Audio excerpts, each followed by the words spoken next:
Hey, welcome everybody to Wicked Wednesday. I am so glad to be here with you, and thank you for being with us for the premiere on Wednesday for Bridging the Seen and Unseen. I am your host. I am Shane McLain. It is great to be here with you all, and I hope tonight is as awesome as all the other ones.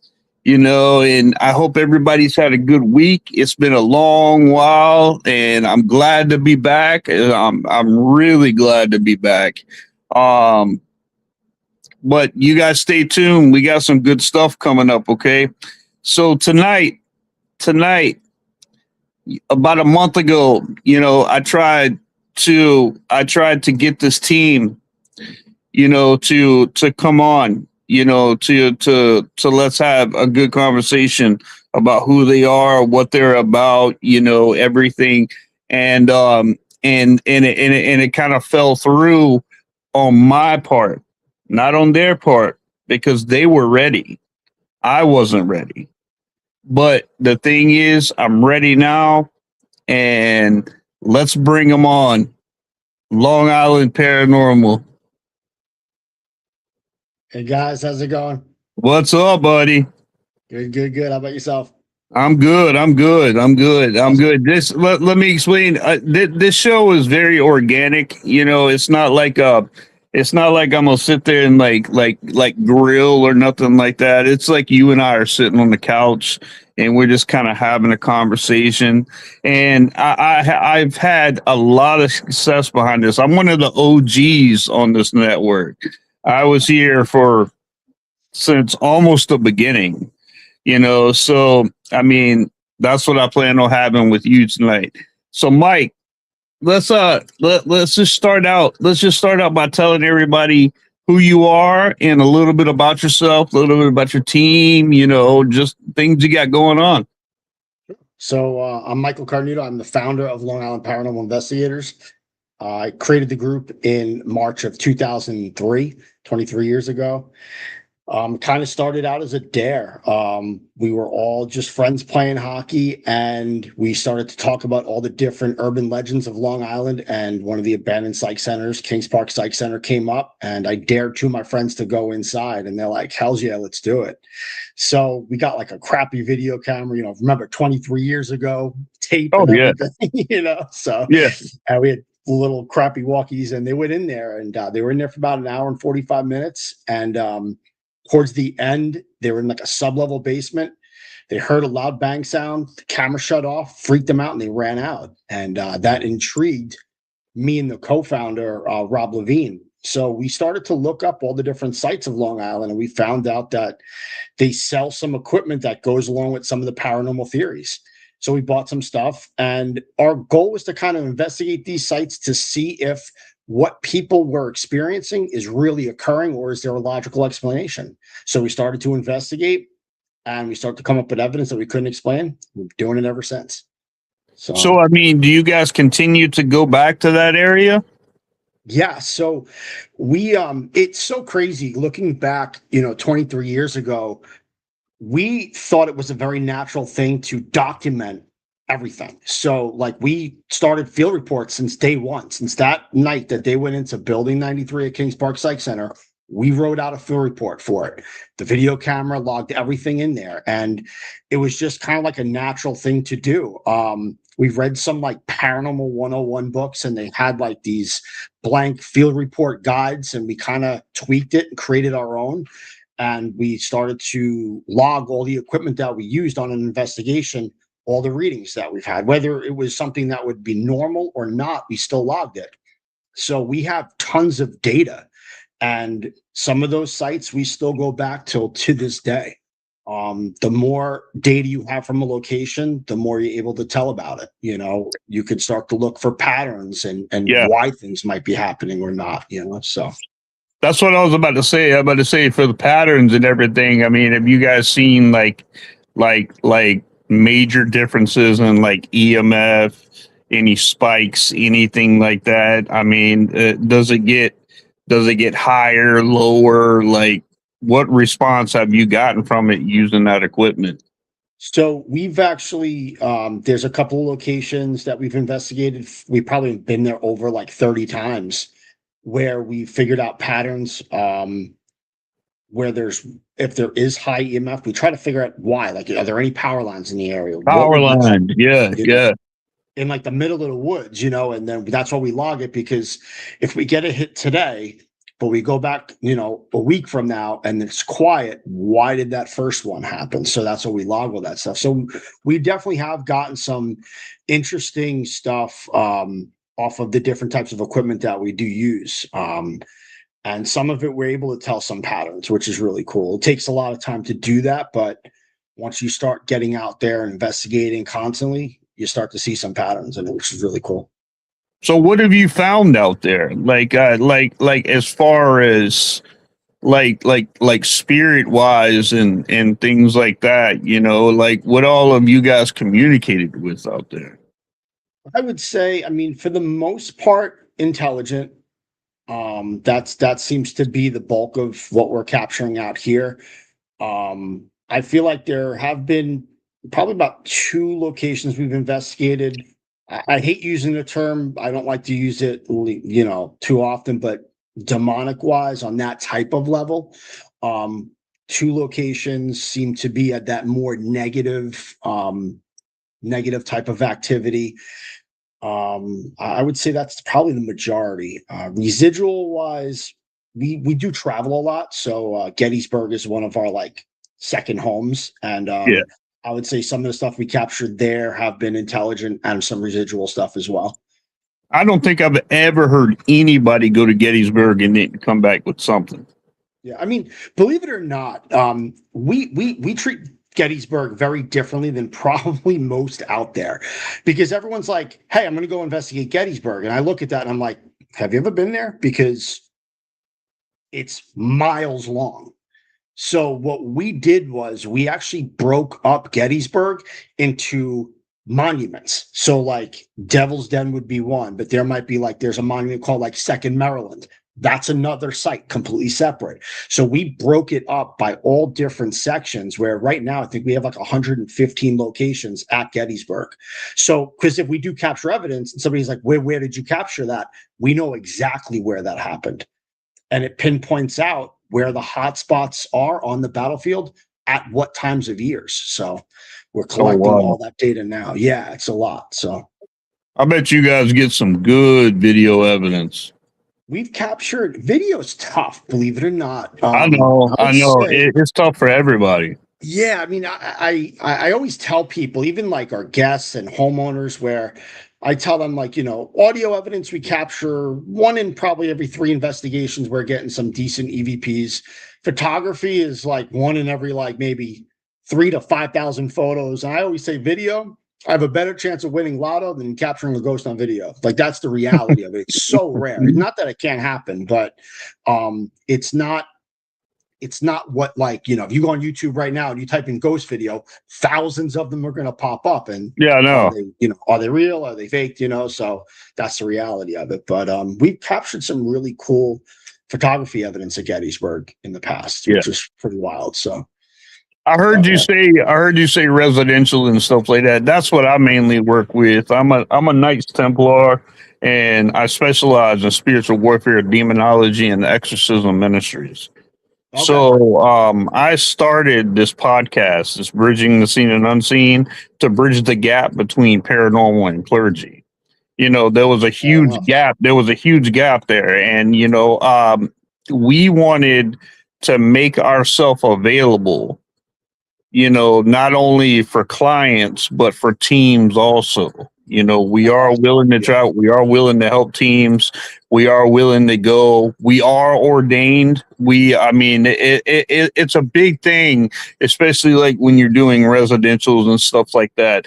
I've seen too many times to where, you get a paranormal team go in there and, they find evidence, they think evidence right there, and they do nothing to help the client. And it gets worse. And then people like us have to come in and clean up. Yep. And I mean, we don't mind that, but I really wish that they would think about that before they even step into it. You know, because residential is totally different than regular locations. Man, you're dealing with emotions, you're dealing with families, you're dealing with fear, you're dealing with people that are genuinely scared. And then you get paranormal teams that go in there and they tell them, "Oh, you've got a demon," and stuff like that. Man, let me tell you something, Bill. I've worked hundreds of cases, man. And a demonic oppression or possession might take up 1%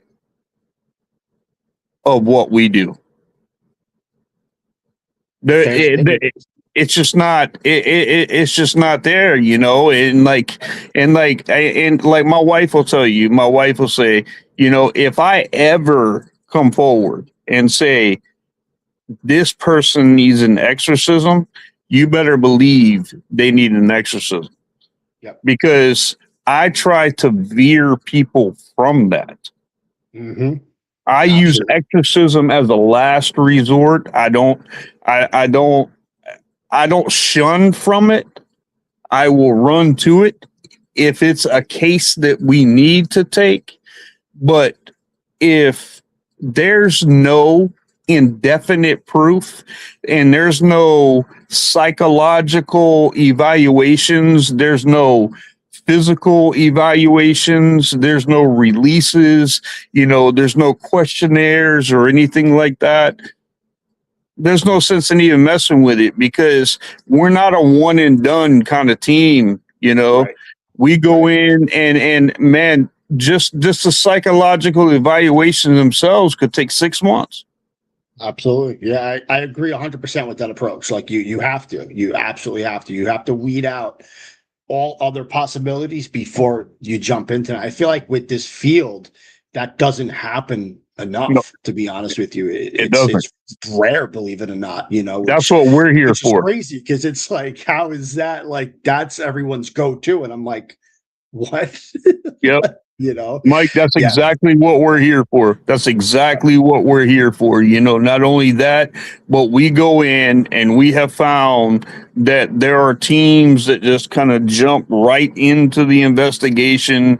They don't know anything about grounding. They don't know anything about protection. We use a very theological method. I use frankincense. I don't use sage because I'm not Indian. I was told by a chief that if you don't have Indian blood in you, that sage is not going to work effectively. Told me that to my face. Yeah. So I've never used it, and I always use frankincense, and, you know, and I've got a way of grounding, clearing, cleansing, you know, doing things like that can not only help teams, but helps families and helps other people stay safe while they're doing the investigation. And I think I think it's important.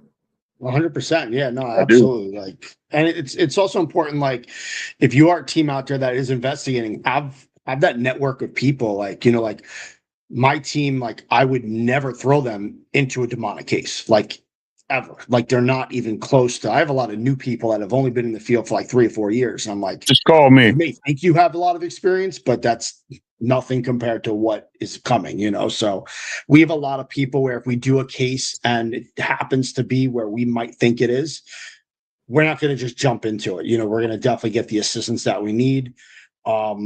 We also have been starting to, I think about a year ago, we started to work with therapists.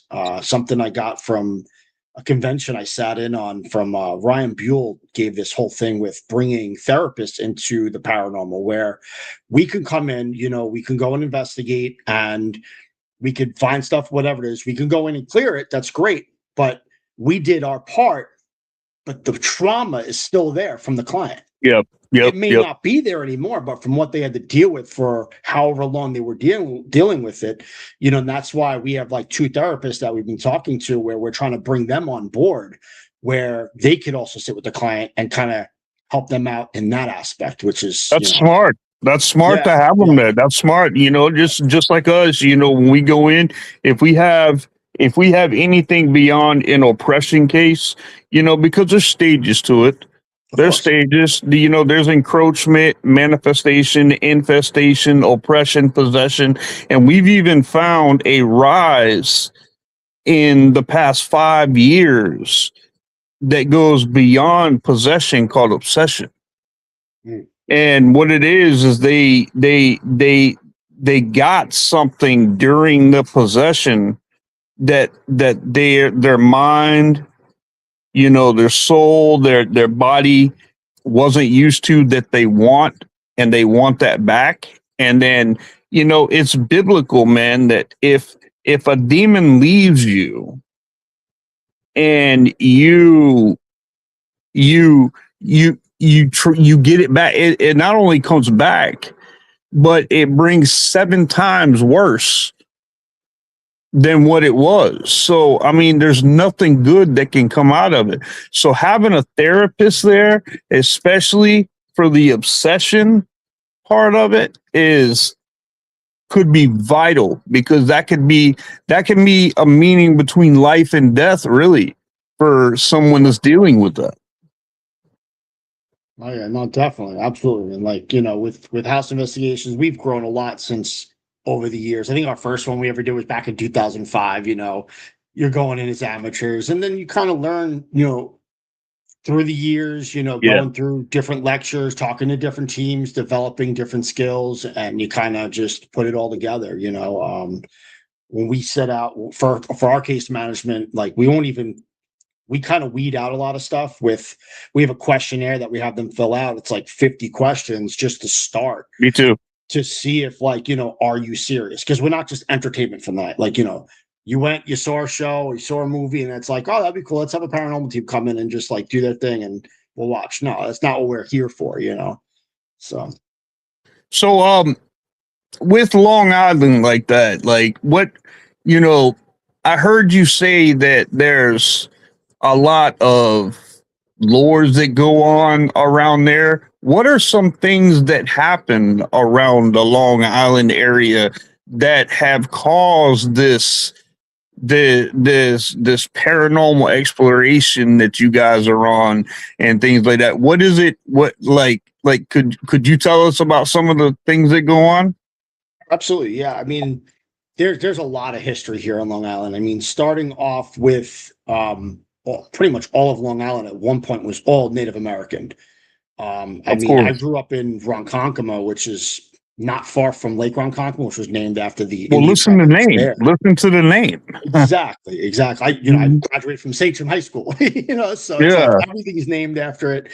I remember when I was a kid, I used to find arrowheads in my backyard. Like that's how crazy it is. So I think that's a huge aspect, and then the developing. I mean, we are so overdeveloped here on Long Island where you're digging stuff up, and normally if you hit on something, you're supposed to stop and contact authorities or whatever. I can tell you right now here, they do not. They'll dig up whatever and they'll just brush it aside. They don't care. So I'm sure that stirs up a lot of energy. Then we have, I mean, your classic cases. We have Amityville Horror House that happened here, whether people believe it or not, still something that occurred. The Poltergeist movie, that's based on a house in Seaford, Long Island. Wow.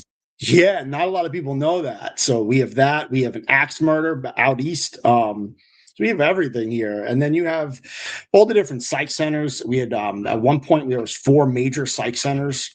We had Kings Park Psych Center, Pilgrim Psych Center, CI Psych Center, and Edgewood. So I'm sure, like, all that type of activity, just all that kind of stuff. We investigate a lot of like county parks. We'll do some cemeteries here and there. I find that, everyone thinks the cemetery, it's probably the craziest haunted place. And they're really not. Like, and I always tell people, when I pass away, if I'm able to come back and I can go anywhere, not staying at the cemetery. A grave, right? So right. But I mean, we have a lot of stuff, and then we have the whole thing with like Camp Hero, which is all based. If you watch Stranger Things, that's all based off of Camp Hero and Brookhaven National Labs. So we have all that kind of stuff went on here. Yeah, it's a lot. There's a lot of stuff. So, and then you have all the stuff from the American Revolution, called perspiring. After the Revolutionary War, Washington did his tour of Long Island here, stopped at a whole bunch of different spots. So, and these are all different areas that we investigate. And, not every time we investigate, we capture evidence. I personally don't want to. I feel like if you go out to the same spot every single time and you're consistently capturing something, is it more of a natural thing? Because at that point, if it's happening all the time, then it's kind of leads to more of the normal aspect than paranormal. That's how I look at it. So, I remember there was a place we investigated, Sancta Coast Manor. Washington actually stayed there overnight after his tour of Long Island. And we investigated there, and we took a little break. We were doing other locations. And like 3 years later, we ended up going back. And we go there, and like all of our equipment was going off, and everyone was like excited. I was like, holy crap. I'm like, what is this?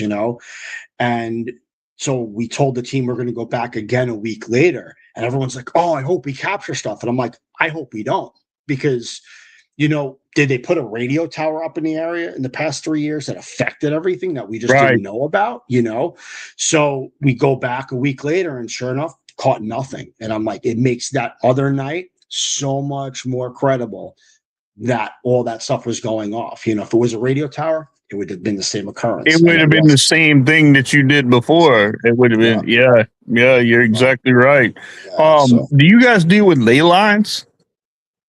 We've looked into it a little bit. Yeah, I mean, do believe in it. With the power lines and things like that, because that's real big with EMF and stuff like that. Oh yeah, sure. We also track something called on our field reports. We call it Ghost Weather Station. It used to be like this downloadable thing many years ago, where it gave you the moon phase for the night, the geomagnetic field and solar activity, and then your basic weather report.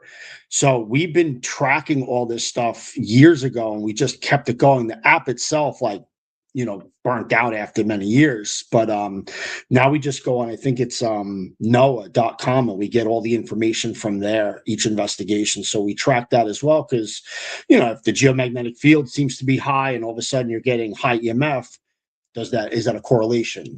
So we track all that stuff as well. Do you have particular people that work?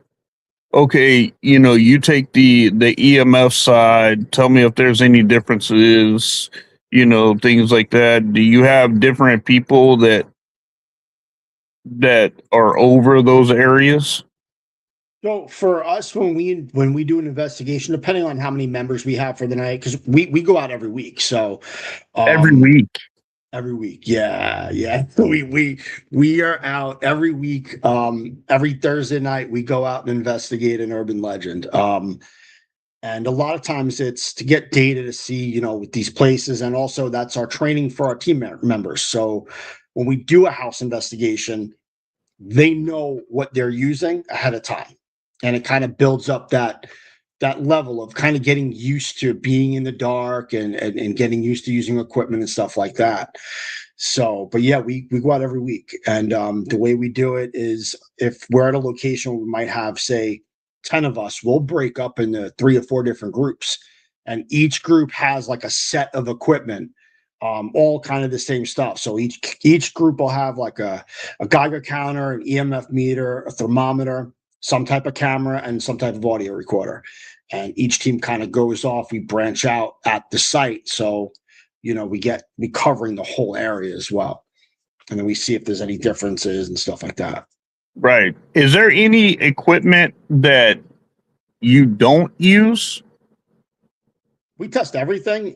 There's stuff I hate. I think a lot of the stuff today is manipulated.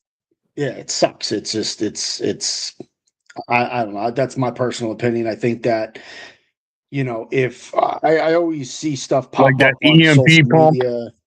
Oh yeah. I mean, it could, if it's used the right way, like I get the idea behind it, but if you're using an EMF meter next to it, it kind of defeats the entire purpose. Exactly. So like something we created, I actually created a device because, like, I used to hear a lot of people go out, they'll have like a video camera fully charged, and within 5 minutes it's dead. And the theory is that the spirit, ghost, whatever you want to call it, when it's manifesting, it needs energy, it's draining the battery. But there's never a way to check that, right? So what I did was I created a meter. It's a voltage meter. Reads 0 to 15 volts. Plug a 9-volt battery in it. Turn it on. It should read 9 volts. That's it. It does nothing more and nothing less. So if we're out in the field and all of a sudden, if that's reading 9 volts and the needle just drops, I can't explain that. What's the draw? What pulled that energy off of that? It's not in the camera though, right? Nope. It's a separate device. I just created it completely separate from a camera. It's an analog meter, not digital. So I can't explain that, and we tried to talk to people. We bring it to conventions and people are like, it's all right. Because it doesn't have flashing lights on it. Can't be manipulated, One of my favorite tools is a Geiger counter. People are like, use Geiger counters? Why? And I'm like, because the theory is that when a ghost manifests, it gives off radiation. I didn't create the theory. I'm just testing it. But when you're out in the field and you get hits on it that you shouldn't, I can't explain that, So, but yeah. I think it's amazing. I talked to so many people from all over the country, and I think everybody's got their own way, of doing things. And one thing that I'm really exhausted of, in the paranormal field is that people think that their way of doing things is the best way. And then it creates this station drama that just kind of goes from one to the other. And next thing you know, your whole feed is just blown up by drama. Yeah. And I'm the founder of Outer Realms Paranormal. We have an in-house paranormal team that we use with our team, that we actually go out and do the investigations. After we do the investigations, we do the identifying, and then we do the clearing, the cleansing, the blessing, whatever we have to do there.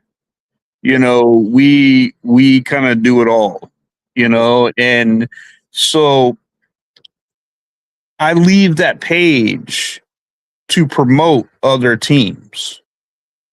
But once I start seeing this stuff that's residual, like where people are just coming and downing other people and like doxing people, I can't stand how childish some of these people have gotten in this field. And we're all here for the same thing. We all want to find answers. We all want to do our thing. We all want to help people. And how are we going to help people when we can't even help ourselves as a unit, like a paranormal unit? We should be working together trying to help things. And that's the thing. Like, I feel like it's cool that everyone kind of has their own niche and way to do it. I think that's awesome. I think there are right ways and wrong ways to do it. And a lot of people will disagree with me, and I don't care. I'm one that, you can't take out an ITC device every single investigation and be like, it's haunted because of that. Right. I'm sorry, the PSP7 Spirit Box, the S Box, the Echo Box, and all these friggin' phone apps is not going to tell you a place is haunted, because 9 out of 10 times you're guaranteed to. I could turn on a PSP7 right now and capture evidence. Right. It doesn't mean this place is haunted. I just feel like too with a lot of these devices today, the REM pods, the K2 meters, like they're good tools to use if used correctly. If you have your cell phone on, I'm sorry, but it's not going to help your investigation. Or a two-way radio. Know what sets your stuff off. Like, that's something that we do, is when we get a piece of equipment, we try to test it and trigger it. What sets this device off? Do radios set it off? Yes, it does. Okay, how far do I have to be? Do cell phone signals set it off? We found out that when we radio each other on our walkie-talkies, our motion sensors go off. Who would have ever thought a radio frequency would set a motion sensor off? But now that we know that, if we're radioing, we jump in front of a camera, whether it be a DVR camera or body cam, and we hold up the radio and point at it. So we know if a motion sensor goes off at that time, that's what it was from. Mike, I'm old school too, man. I'm 48 years old. I'm old school, man. I used to use red Solo cups. Yeah. Just red Solo cups. And I used to have ping pong balls. And I'd rub the ping pong balls against my bald head that I used to have, and I'd set it down. And if something was around there, then the ball would shoot to that side. Right. And that would kind of give us an idea, but people don't think like that anymore. They think that all these gadgets are going to be the forever wherewithal to explaining the paranormal. Well, they haven't done it yet. They haven't. And that's the thing too. Like, everyone forgets that it's all theory. Nothing's proven. It is. There's no scientific proof. Yeah, and I tell everyone, it's nice that everyone uses all the equipment, but where's your documentation? Right. We document everything. So if somebody asks us, what do you truly think about EMF? I could sit there and pull out 1,000 field reports and tell you, okay, this is what we caught on this specific meter, not just one EMF meter. If we use a K2 meter digital EMF and the MEL, all three of those are listed in a field report with different readings. Like, we log everything down to pinpoint out exactly. That's smart. So it's like super important, because we're testing the theory, see if that theory does exist. Is there any truth behind it? And that's why we do that. When we use like a digital camera, we don't just use digital. We use digital. We'll use black and white. We'll use infrared, full spectrum, IR, UV. We use it all, and to see which one's best to use. We have no idea. Everything's theory based. So I hate when people speak in like absolutes where it's like, oh, this is definitely a ghost. I'm like, I don't see nothing. I know. So I don't get it either. I don't get how somebody can just say that.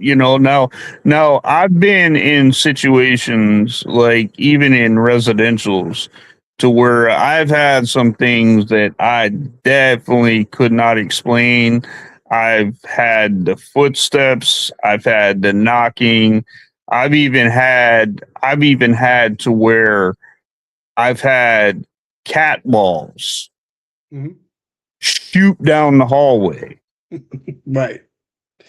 So I mean, like, and we level out the floor. We go in there before we put any of the equipment there. We level out the floor. We check everything in that house. And I think it's smart to do that because, man, like, you can. My very first rule in any investigation is debunk everything obvious first. Yep. Exactly. Yep. And if you don't do that, you're setting yourself up for failure. 100%.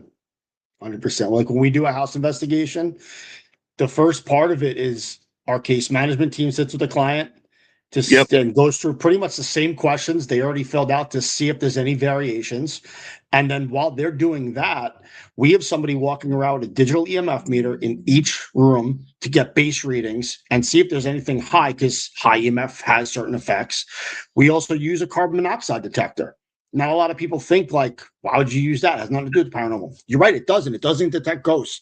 It detects carbon monoxide, because low levels of carbon monoxide can affect the human mind to have hallucinations and see things that aren't really there without having those trauma effects, So we log all that data. We have, charts that we go through, checking everything off, and then we do inspection at a house. Like, we actually walk through the house and check, are there any electrical cables that are loose or faulty wiring, Romex cable, mold, mildew, where the chemicals are stored. Like, we go through everything, I mean, we'll even go through, if I'm in the bathroom, I'm opening up that medicine cabinet and snapping a picture.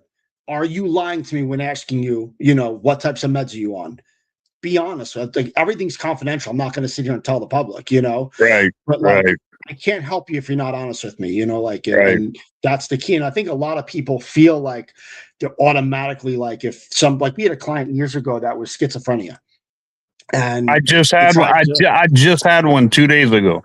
yeah, it's tough. And it was Mike. It was probably one of the worst I've ever seen in my whole life. This woman was having a conversation with herself with somebody else. Right. Yeah. Oh man, it was. And those are tough cases, because it's like the woman actually tried to go to her local church. They turned her away automatically. And I understand, like, a lot of people are like, oh, that's screwed up. And I'm like, I get it from their aspect, you know, like, they're automatically gonna be like, that's what it is, you know. So we went in and we investigated, and I literally sat with this woman for like 4 hours, and she was just happy that we actually sat there. We listened to her stories, and that was it. And we didn't find anything. Everything was fine. Went back, did the reveal, and we asked if anything else was going on since we left. And she's like, no, everything's been great. All she did was want to sit down with somebody that believed her, you know, and that's all I did. And that's what helped her. Great. You know, That's great. yeah. I mean, you can't ask for better than that. I had a case. To where there was a lady and her son, and she had like 2 or 3 paranormal teams coming there, and every single one of them told her that she's dealing with a demonic presence there. And so she was scared. She was scared about going home. She was scared about the safety for her kid. I mean, it just made an unraveling in the home. Like, you can tell, you know, just the friction that was in the house between the kid, the mom, you know. I mean, and it was, and you know, during our interview, you know, we're sitting there talking, and she kept I kept hearing her say, my late husband. And I'm like, your late husband, you mind if I ask you a few things about that? You know, how late of a husband do you have? And she said, about 6, 7 months ago, he left out the garage, was on a motorcycle, and he came out, was going to the store, and he was going to come right back, and he got T-boned. It killed him. And the thing is this woman was like, she was having coffee cups slide across the table.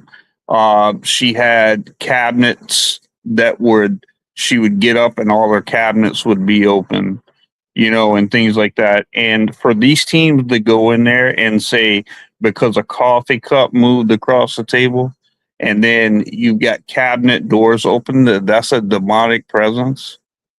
Let me tell you something, man. You better hope you never run into a real demonic presence. Because when you do, you're going to find that coffee cup. You're going to wish you saw that coffee cup. You're going to wish you saw those cabinet doors open. Well, I did my homework on it, and I went into their marriage, things like that, you know, and I asked her, and I said, well, tell me a little bit about her. Oh, he was great. You know, I mean, and you could tell she missed him. You know, she had a deep love for him, you know, and things like that. And like, when he was living, she would go into the kitchen and she would be cleaning the kitchen. And he would go behind her and he would open up the cabinets. He would mess with her. Yep. And so I started thinking, I'm like, and I apologized to that woman. And I said, you know, these teams had no business, you know, coming in here, because we did the investigation and we got his name. We got why he's there. He said that he stays there. He watches after her. He makes sure He even came through and said that he watches his kid get up in the morning. So I mean, it was just a very interesting time. But that whole demonic thing was debunked because I was available to take the time to get personal with that woman. And I found out, and then she found out that it wasn't a demon, that it wasn't a poltergeist, that it was her husband letting her know that he's still there. And she's still there to this day. Yep. And she doesn't have any of those kind of worries. She didn't want him gone. Like we could have got him to move on. Right. But the problem is like a lot of people will regret doing that, especially with a husband like that. Right. And if she said, if that's all he's gonna do, it bothered her that we could communicate with him, right, but she couldn't. And I'm like, well, ma'am, he is communicating with you. When you see the coffee cup go to you, you see the cabinets open, that's him communicating with you. That's him letting you know right there that he's there with you. Yeah. And ever since then, she's been great. And, and that's what I was talking about with these teams. Yep. You got these teams that want to go in and just occupy their YouTube channels and stuff like that and do nothing to help nothing to help the client.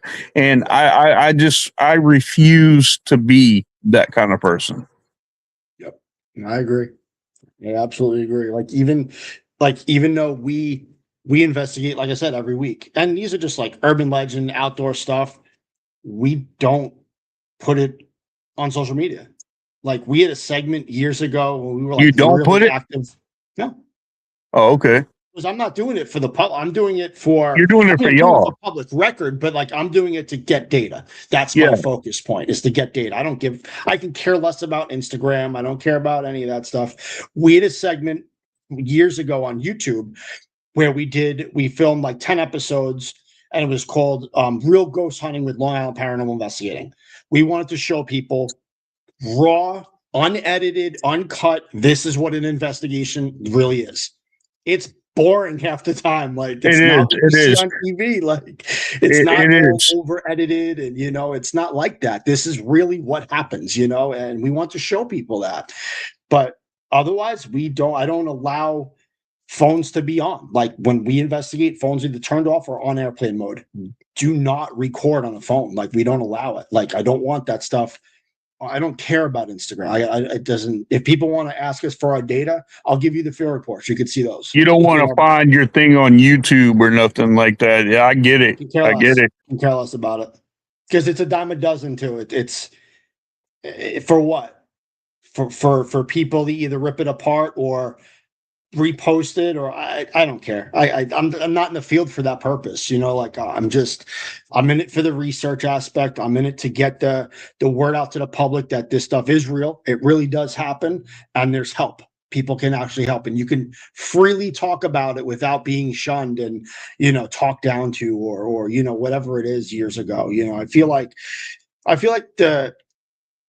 with the TV shows, like it helped in the aspect of making the paranormal more aware. But then again, it also gave everyone the option to go do this and not really research themselves on what they're doing before jumping in. And they also think they can do it in that short amount of time too. And it never does. You'll go on an investigation for 8 hours and you might get an hour's worth of coverage. Yep. So, so I mean, I don't agree with the whole YouTube thing. I stopped, with the clickbaits and stuff like that because everything's a demon, man. And like I said, man, like until you've seen a demon, like there's The very first time I ever saw a demon was in a church. In a church. Crazy. Wow.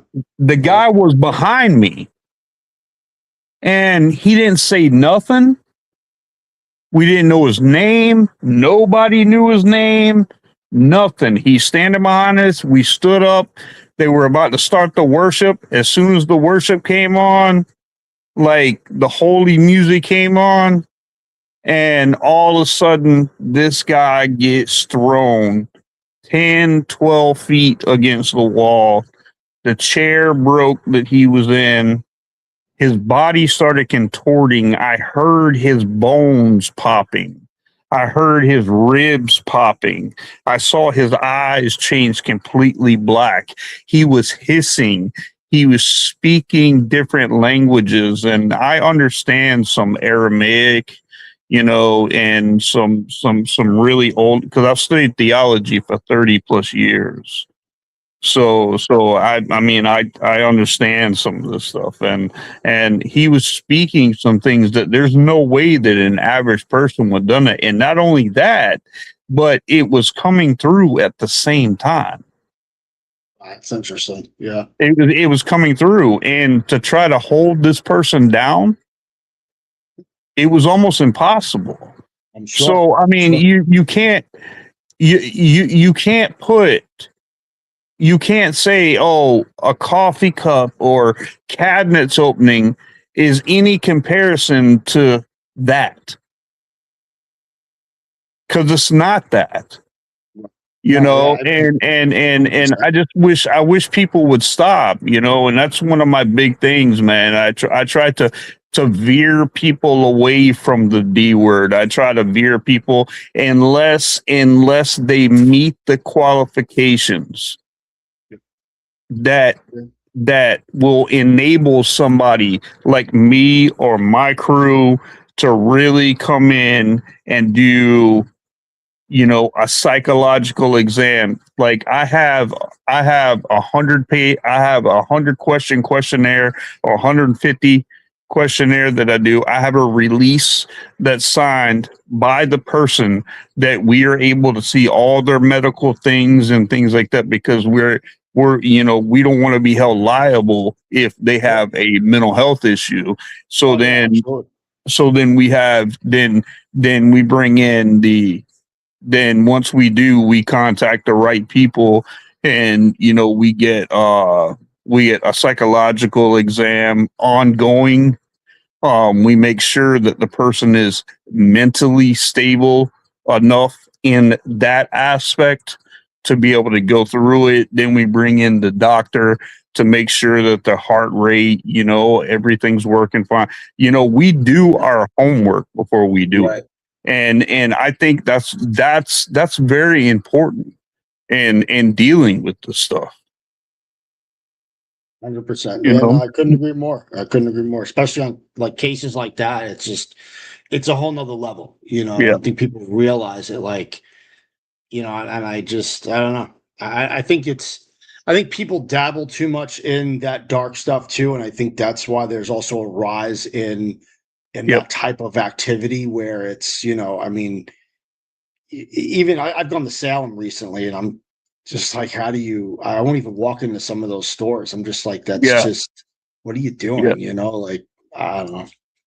We call that encroachment. If you look up like the true definition of encroachment, a lot of it has to do with, you know, inviting that kind of spirit. Mm-hmm. You know, inviting that kind of presence without even knowing what you're doing. Right. Yep. You know, or playing with the Ouija board, or, you know, conjuring things, you know, things like that. You know, just, I mean, there's so many areas that are dark in that field that you don't, I mean, I just don't get it. I just don't, you know, why would you want to take a chance? Like, I just watched a thing to where a guy, he moved in with this guy and this girl, and they were having like this little triangle thing going on, and they did the Ouija board, and the guy summoned Zozo,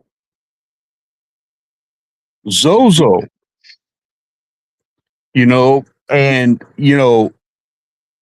man, Zozo has been known to really not only wreak havoc in your family, but kill people in your family. And I don't see, and that's just something that, I mean, like the encroachment deal, you invite that and then you want to complain about Right. what goes on after the fact. Yeah. You did it. Mm-hmm. So Mike, let me ask you this. We got a few minutes there. What is your favorite memory? As far as investigating the area, what it was, everything like that, that is just something that you'll never forget. There's a lot. Well, I know you've got that one. I got one that's it's not what most people think. It was a house investigation, believe it or not, and I'll never forget this case. We were called in. It was a mother, father, and child, and they called us in, and the son would wake up in the middle of the night screaming, crying, saying there's a monster in his room, and they had nowhere to turn, so they called us, and we go in and we do an investigation. And I'll never forget, in the middle of the investigation, one of my teammates calls me up and like, "Hey, you got to come up here to the son's room." I'm like, "Okay." And that teammate was using a compass, and they put it over the bed, and the needle starts spinning. Oh, right? Yeah. So I'm like, okay. So I'm like, go grab a digital EMF meter. So we There's hit a portal right there. There's a portal right there. Actually, this was scientific. We actually figured out what the problem was. So we hit the EMF and it maxes out. And I'm like, so we noticed there was a drawer underneath the child's bed. So we pull it out, and there was a Star Wars like lightsaber, like a kid's toy. For some reason, it was maxing off the charts of EMF. So we're like, okay, put it back. We finish our investigation, and we tell the client, listen, we're going to go back. We're going to analyze all the data. And we told them something we found was that the toy underneath the child's bed was giving off high EMF. We told them all the different effects. Try to remove that, put it somewhere else in the room, and see if what happens. We'll come back in like a week and a half, do the reveal, and we'll talk and we'll figure it out. So we go back about 2 weeks later, didn't find anything. Everything was normal. And we asked the client, how is your son? She said, ever since we removed that toy, he's been sleeping in his bed every night, no problems. Case closed, problem solved. The family was happy, and it put that mind at ease. I'm in the field to help people. I really don't care about the evidence. I really don't. We were able to help that client when no one else could. They had nowhere else to turn, and we were the ones to be able to do that. And that's one of my favorite cases, to be honest with you. I'll never forget it. Yeah, I mean, it's like, when you have a case like that, all of your hard work and all of your energy that you put into it, it's like, all right, for that one, it was worth it. Yep. My wife and I always do investigations together. My wife is a healer. She goes with me on all of them, and we were on a show called My Haunted Hometown. Okay. We were on season 2, episode 2, and we told the producers that we didn't want some big segment with us. We wanted it to be about it was one of my cases. It was one of my clients that we did. And we helped this. I mean, this guy, to this day, he's still doing extremely well. Like, he has no issues or anything, but like at the end of it, you see me going around, and I'm doing the holy water on the windows, closing all entryways, doorways, portals, walls, things of that nature.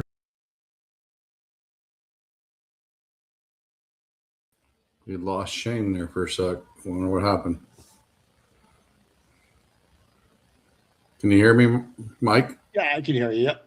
Yeah, we lost Shane. Here he comes back. It likes to give me a timeout for some reason. Yeah.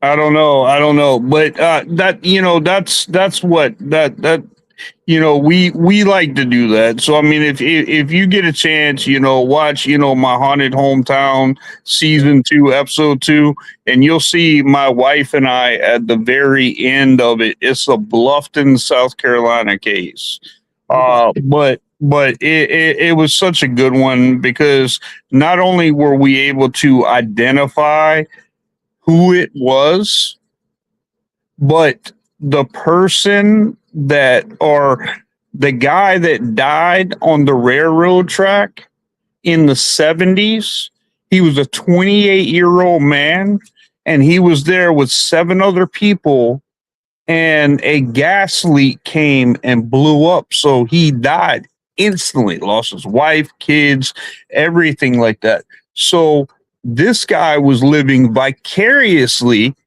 through my client. So I found a picture of this guy, found his name, everything, Franklin Henry. I've got a picture of him to this day. And I took him and I put his picture next to my client, and they look alike. It was very interesting, man. Yeah. It was very interesting. Mike, won't you go ahead and tell everybody how they can get a hold of you? What's the best way to get a hold of you, and maybe something you got going or coming up here soon. Sure. So, best way to get in touch with us would be our website, www.liparanormalinvestigators.com. If you go on our front page, you can email any of us. We also have all of our social media right on the front page. You can contact us through there as well. I'd say the next thing we have coming up, I'm actually going to Gettysburg in 2 weeks, taking a trip there by myself. I'll probably do a little bit of investigating, but more of just like a relaxing thing for myself. And then we're actually doing a private investigation at Penhurst Asylum at the end of July. Yeah, so it'd be our 3rd time going there. So we'll see, what happens there. We got access to a couple of extra buildings. So yeah, well, so we try to do like a big trip once a year. Last year we did Trans-Allegheny Lunatic Asylum. That was our 2nd time being there. So yeah, we'll see what we got. You never know. Yeah. That's awesome, man. Mike, thank you so much for coming on, man. You've been an awesome guest. I told you it's a very organic conversation. Yeah. I enjoyed it. Thank you so much for coming on. Like I said, you've been awesome. Bianca and them were right. They told me, they said he should really be on your show, and I wanted to really, really get you on there, but I appreciate you, and I thank you for coming on and spending some time with us. And you take care, okay? Yes, you too. Appreciate it. Thank you. All right, buddy. All right. Be good. Well, that's Mike, guys. That's Mike. Long Island Paranormal. Y'all go check him out. I don't think you guys will be displeased with him. Like I said, he's not somebody with a whole lot of evidence. Well, he does get evidence, but he's more about data, which is smart because that's what a true paranormalist will do. That's what separates ghost hunters from investigators from paranormalists. And that is a paranormalist. That's someone who cares about why things do the way that they do. If they can debunk them first, which is the smartest thing to do. Guys, thank you guys for being with us. Thank you for spending some time with us tonight, Sean. Thank you. Thank you for hosting. I'm gonna let you know here real quick, Shane. You did have a lot of viewers in tonight, so they were probably either driving around tonight, and you had a few that stopped in. Victor Santiago and Blaine Rohan stopped in tonight, said hello. What's But up, Vic? you did have a good flow of viewers coming in tonight and watching the show or listening to it. So Awesome. Thank you, guys. Thank you for all your support. I'm glad to be here on Wicked Wednesdays, and I just want to make the best of what this is. I think we have an awesome crew, and let's just keep going, man. Let's keep building this thing up there, and let's make this the best, not only all access, but best Wednesday that anybody's ever seen. All right. You guys take care, stay safe, be blessed always, and stay spooky, people. Peace. night out, everybody.